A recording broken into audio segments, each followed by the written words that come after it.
Alors le pôle ressources, qu'est-ce que c'est? C'est assez abstrait pour certains. Le pôle ressources est composé du service ressources humaines, commandes publiques, politique contractuelle et finances. Ce pôle ressources permet aux services qui sont sur le terrain de fonctionner correctement, de les dégager de tout l'administratif pour qu'ils puissent exercer leur mission de service public sur leur terrain.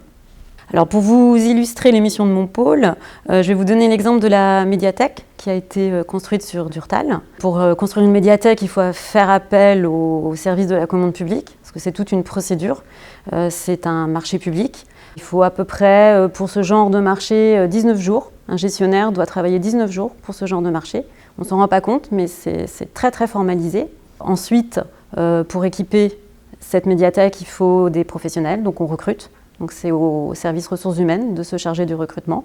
Une fois que le marché est fait, il faut payer les factures. Et là, c'est le service finance qui prend le relais. Et sachant que lorsqu'on lance une construction, on cherche des subventions. On a des contrats avec différents partenaires, qui est l'État, la région, l'Europe. Et c'est le service politique contractuel qui doit rechercher les subventions. Car on ne fait jamais de construction ou de travaux si nous n'avons pas de subvention. Le service communication produit l'ensemble des supports de promotion de la communauté de communes. Donc nous produisons beaucoup de documents tout au long d'une année. Sur notre plan de charge, nous avons tout confondu environ 270 outils, car nous sommes une communauté de communes de services avec de nombreux services à la population, qui implique la création de nombreuses plaquettes ou affiches pour des événements. Depuis 3 ans, en fait, nous avons refondu l'ensemble de nos supports papier, puisque l'ensemble des services ont été harmonisés. Nous avons aussi créé une page Facebook, un site web, www.ccals.fr, un extranet pour les agents pour compenser notre organisation multipolaire, où ils retrouvent un certain nombre de ressources. Nous avons beaucoup misé sur le numérique. Nous développons maintenant les supports vidéo.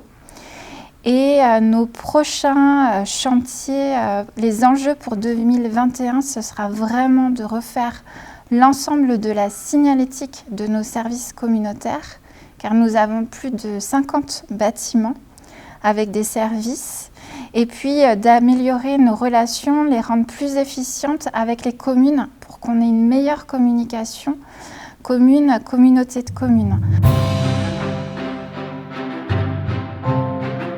Alors aujourd'hui, sans l'informatique, on ne peut ni travailler individuellement, ni ensemble. Donc c'est ce qui nous permet effectivement d'assurer la connexion entre tous les services de la communauté de communes. La CCALS dispose aujourd'hui d'une architecture assez complexe, tant au niveau informatique que téléphonie, compte tenu de l'organisation multipolaire.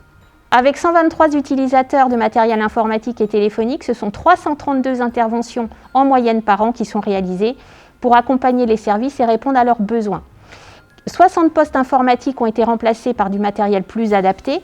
Ces renouvellements ont facilité le déploiement du télétravail, mais des investissements sont encore nécessaires pour adapter le parc aux conditions de travail qui ont fortement évolué ces derniers mois avec la crise sanitaire. Il convient effectivement d'analyser les demandes des agents, puis de les traiter en fonction de l'urgence, car dès qu'il y a une panne Internet ou du standard téléphonique, il faut être très réactif. Un premier niveau d'analyse et de renseignement et de dépannage est donc assuré en interne, puis si nécessaire, on sollicite nos prestataires qui assurent les dépannages matériels et assurent également des services de maintenance et d'infogérance pour faire du préventif, notamment lié aux antivirus et tout ce qui est mise à jour des logiciels.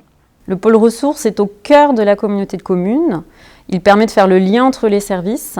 Il permet aux services de travailler ensemble de façon sereine pour qu'ils puissent se consacrer vraiment à leur mission de service public.